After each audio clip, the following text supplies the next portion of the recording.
You see, McKenna, it's as though he is trapped down in some dark cave. Because he's lost so much mind and he can't find his way out. Now we know his simple functions are intact.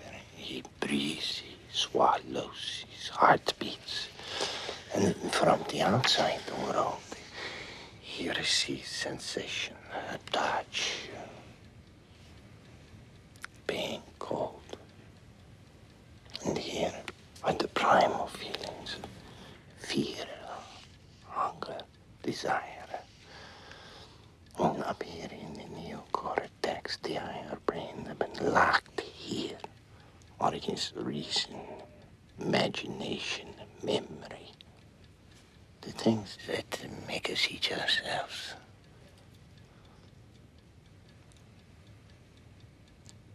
So how does he reach us? When a simple swallow is such a huge task. To find the way, the path from his mind to the outside world. He's like wheeling himself through a brick wall. So he waits.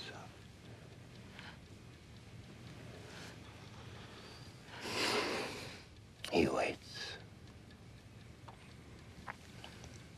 Again.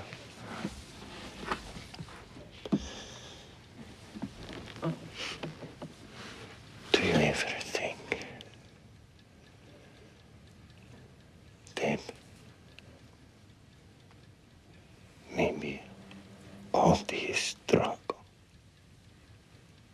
it may have been for somebody else's kid?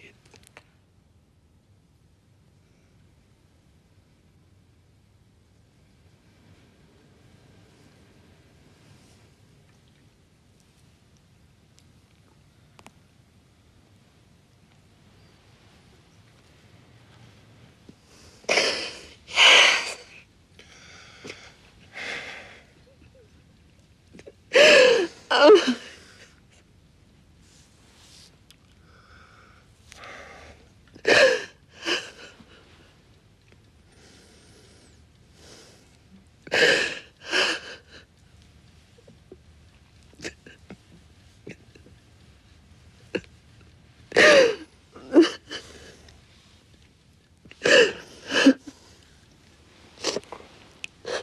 I promised him his world would never be silent. He would never be alone.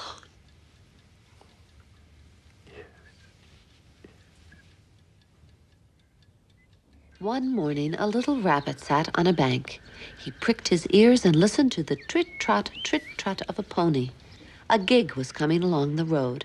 It was driven by Mr. McGregor, and beside him sat Mrs. McGregor in her best bonnet. As soon as they had passed, little Benjamin Bunny slid down into the road and set off with a hop, skip, and a jump to call upon his relations, who lived in the woods at the back of Mr. McGregor's garden.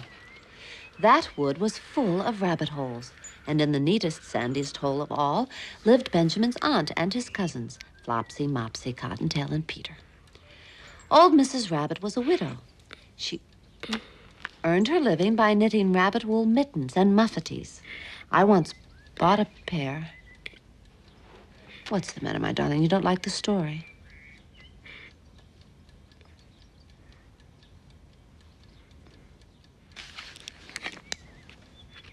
Lorenzo. You don't like the story? He does that a lot lately. When? Mainly at story time. Sweetheart, listen carefully to Mama. Is your middle name Patrick?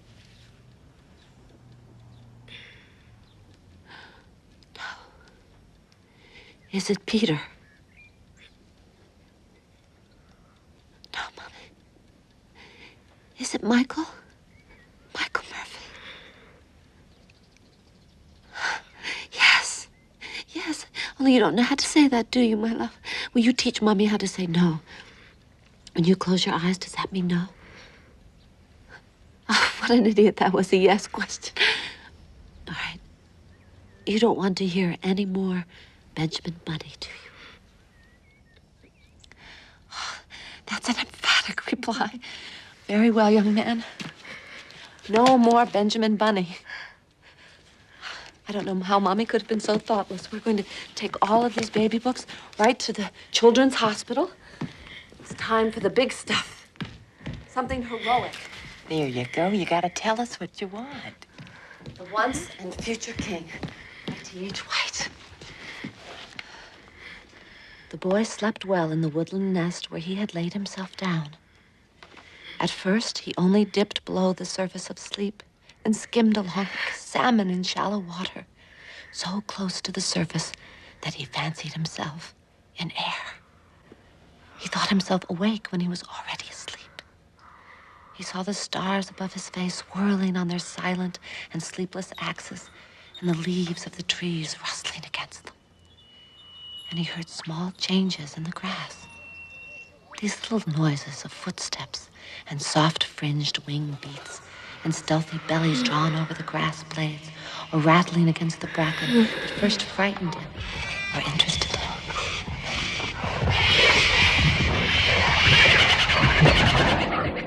Okay.